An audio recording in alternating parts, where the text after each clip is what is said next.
Hello, welcome back.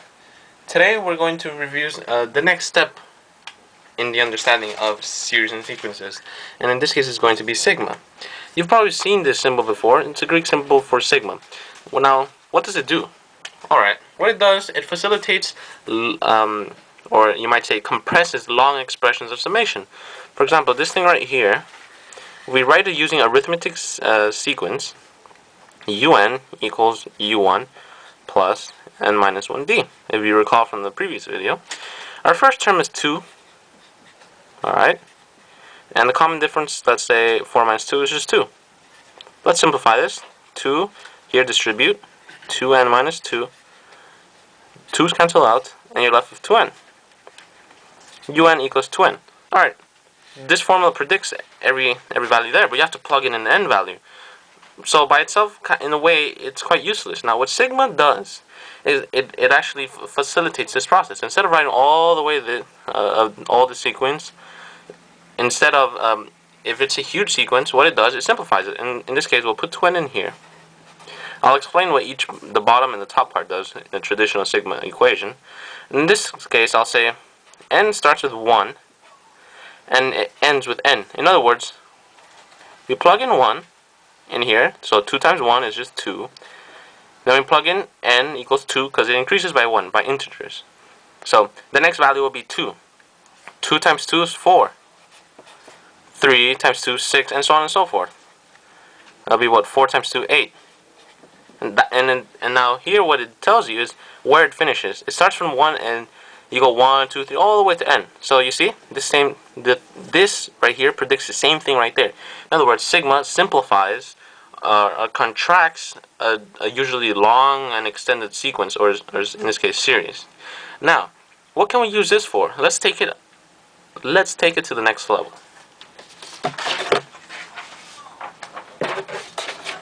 In many pre-calculus and calculus classes, a very important formula to know is summation of squares. In this case, sigma I squared equals what? I'll write the formula and then I'll explain it.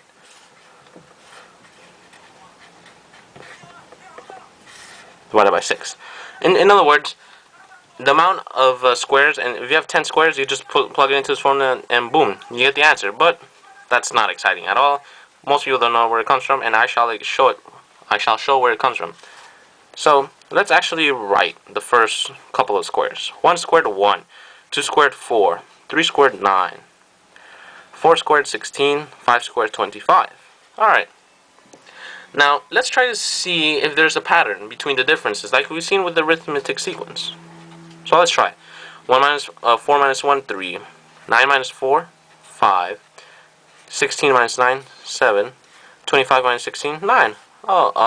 Well, these numbers aren't the same, so we see it's not going to be as easy. But if you look closely, this actually resembles an arithmetic sequence. Because look, it starts with the first term 1, 3, 5, 7, 9. The differences are by 2's. So indeed, it is an arithmetic sequence. Alright, good. We found that it's an arithmetic sequence. But how is that going to help us to take from here to over there? Alright. Well, let's ask ourselves, how can we rewrite things in a simpler way? In this case, an arithmetic sequence version. So let's try to write 25. I can write it as 1 plus 3 plus 5 plus 7 plus 9. If you see, 1 plus 3 will give you 4, 1 plus 3 plus 5 will give me 9, and so on and so forth. That's why we can rewrite this as 25. And so on and so forth. I'll write the first couple of terms. 16, 9, 4, and 1. Alright. Well, what can we do with this? Well, now, a very important thing that we can actually see here is that, remember, n represents the amount of terms that we have. Here we have 1, 2, 3, 4, 5. 5. In this case, 5 equals n. We have 5 terms. How many 1's do we have? 1, 2, 3, 4, 5. Looks fishy right here. If we go to a 6th term, there's going to be a 1 here on top here. And all the other terms. So, here we can actually see that the amount of 1's depends on the amount of n. In this case, there's going to be 5. 1, 2, 3, 4, 5. 5 1's because 5 equals n. Let's note that for now.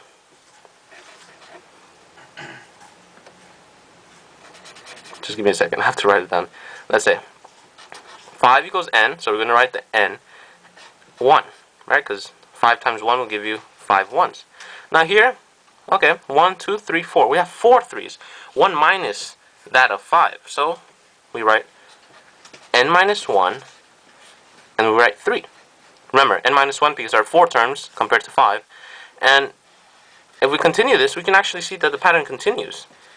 There's 1, 2, 3 5s instead of 5. So that's n minus 2. 5 minus 2 equals 3. 5, and so on and so forth. Alright, this continues. Okay, good. We've actually come up with a, let's say, like the first step. But these 1, 3, and 5, and 7, I think it'll be much more convenient if we can somehow write it as an arithmetic sequence. Well, let's see. In this case, the first term is 1, right? Alright, so let's plug it into the formula that we have proved before. In this case, the first term is 1. What is the common difference? In this case, it'll be 2. It goes up by 2. It's 1, 3, 5, 7. So, remember, these numbers that we see right here, I'm trying to rewrite them in a general way. So, we don't just pull up numbers from nowhere. So, here we're just going to expand this. 1 plus 2n minus 2. This will give us 2n minus 1. In other words, whatever value we put in for n will give us the 1. For example, put in 1, you get 1. You put in 2, you get 3, and so on and so forth. Alright. So, we can replace this with arithmetic sequences. Now, let's actually use what we learned. Let's actually use sigma.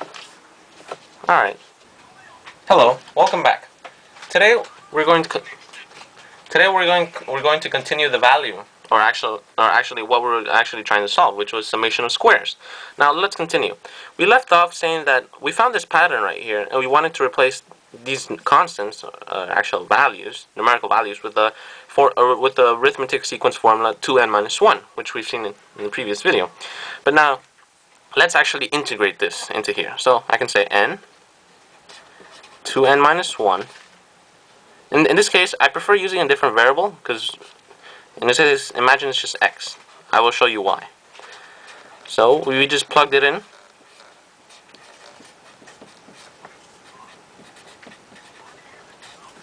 And now the goal here is that we're going to have to write this to an infinite amount of terms, or n value of terms, and that is inconvenient. How are we going to write it?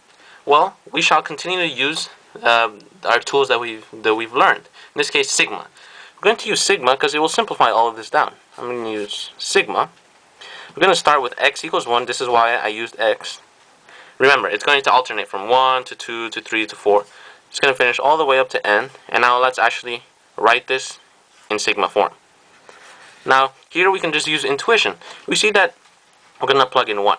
So we see that we start at n minus 1, n minus 2, and so on and so forth. How can we write this? So let's write n. We're going to write minus x. But our first term is going to be 1. When we plug in n minus 1, we're going to have n minus 1. But we have an n. So we're going a little bit too fast. Let's pull a 1. Now, this solves the problem because when you put in 1, n minus 1 plus 1 will just give us n. Then when x becomes 2, n minus 2 plus 1 will give us n minus 1, and so on and so forth. You can check it for a couple of values, and you'll see it does work. Then, let's actually work with the arithmetic sequence that we found right here.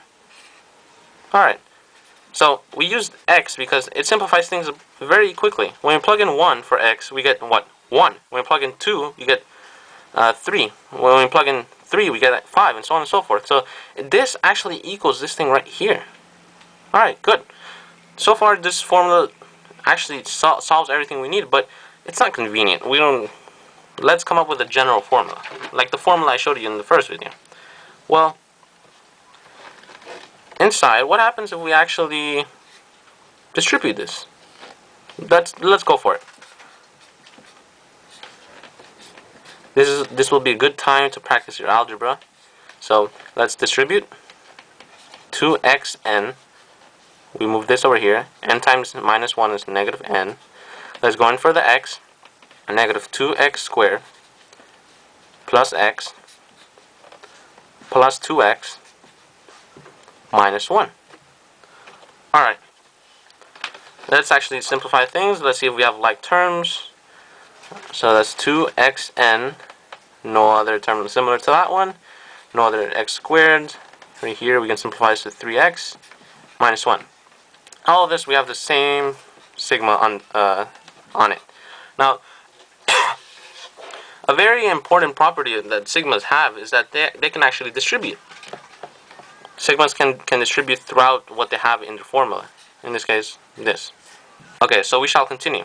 We're going to distribute the sigma. I'm going to avoid writing this for simplicity's sake. So it'll be much easier to compute. Alright, so we're going to do the first term. Sigma 2xn. Remember, n represents the value we're going to put in, so it's a constant. And sigma is pretty much a summation, so we can actually take constants out. Alright, good. In this case, negative n is also a constant. We can take out a constant out. Sigma, in this case we have a 1. We shall see what we're going to do with that. In this case, we're going to put this one down. Sigma negative 2x squared. X is a variable. We can't factor it out. Negative 2 could. Alright, same thing here. For 3x, sigma 3x. The 3 is a constant that can be taken out. And negative 1, that's a constant that can be taken out.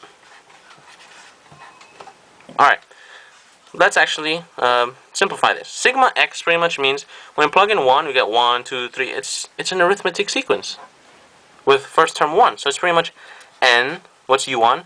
1. What's the nth value? Is just n divided by 2. That's this right here. Alright, right here, constants. Pretty much means there's no variable you're plugging it in. It's just 1 plus 1 plus 1 plus 1. Remember, it's just a multiplication. How many 1s do you have? Well, n 1s. Alright, here, x squared. Well, that's exactly what we're looking for. We don't know this yet, and to avoid a circular proof, we're going to leave it like that. Same here, same thing. This is an arithmetic sequence. You can actually expand that. That's x, my bad, n plus 1 divided by 2. In this case, same thing here. Negative n, because that's a constant. Alright, right here we added 2n. My bad. Now here, the only thing that's left is we're going to simplify things right here. We're going to simplify everything that we have right here. Now we want to keep this sigma x squared alone because we don't know what it is. We're going to isolate it and attempt to solve this. Remember, all of this equals sigma I squared. So we're going to try and move this over there, and that shall be our answer. Actually, let's do that right now. No, I'll leave it there. Alright, so we're going to continue. Let's expand this top right here. We have 2n, n, 1 plus n. Alright, we're gonna distribute this in here, n plus n squared. Here we have a 2n. We're gonna divide it by 2. Find the like term with denominator 2. We're gonna finish everything, but first let's get the common terms. Alright, common denominator, we can just go directly to add them. Remember, n, if we simplify this, we get n squared plus n, right? Same thing as here. So here we can actually factor out a common term, n plus n squared. So we have n plus n squared, because we factor out from both terms. Remember, this I simplified with this. 3n squared plus n is the same term as this.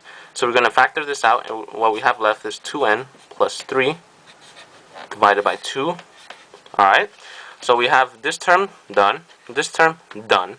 Now we need this term and that term right there. So let's get it together. Minus n squared minus n. We need common denominators. So this is going to be 2 on top of here, 2 and 2 on top here. Let's actually simplify this. So we have n plus n squared. We shall keep that for now. 2n plus 3. Then here we have minus 2n squared minus 2n all over 2. Of course, we've left out the minus 2 sigma x squared. We're going to consider that for later. And let's actually simplify this for now. Alright, so we're almost done, I promise. N times 2n is just 2n squared. N times 3 plus 3n plus 2n squared, cubed in this case, my bad, plus 3n squared, right? I've expanded this part right here, minus 2n squared minus 2n. Let's see if things cancel out. Oh, n squared cancels out right there. Let's see if a 2n. Oh, yeah, no. Actually, it does to n. So we have n plus 2n cubed plus 3n squared. Alright. This divided by 2. And now we originally had a minus 2 sigma x squared. Let's actually consider that. Minus 2 sigma I, or in this case x squared, my bad, equals sigma x squared. Alright, well, like terms, we can actually move this over there. And let's try that. If we do actually move it, we will end up having this. 3 sigma x squared equals 2n cubed plus 3n squared plus n divided by 2, right? Alright, well, so the sigma x squared is in this side. Let's just isolate it, divided by 3. And then when you simplify everything together, we get divided by 6. Let's see if this is actually true. The formula that I gave in the beginning was this. n plus 1, 2n plus 1 divided by 6. Okay, let's check the top. Expanded, n squared plus n. 2n plus 1, right here. Expanded, 2n cubed plus n squared plus 2n squared plus n. Simplify it, 2n cubed plus 3n squared plus n divided by 6. Exact same thing. This is where the actual formula comes from. It's amazing how we just took advantage of one simple property, an arithmetic sequence property, to derive this formula. Well, next time, you won't just memorize the things, and you'll actually see where things come from. And hopefully this has been useful for you. Thank you.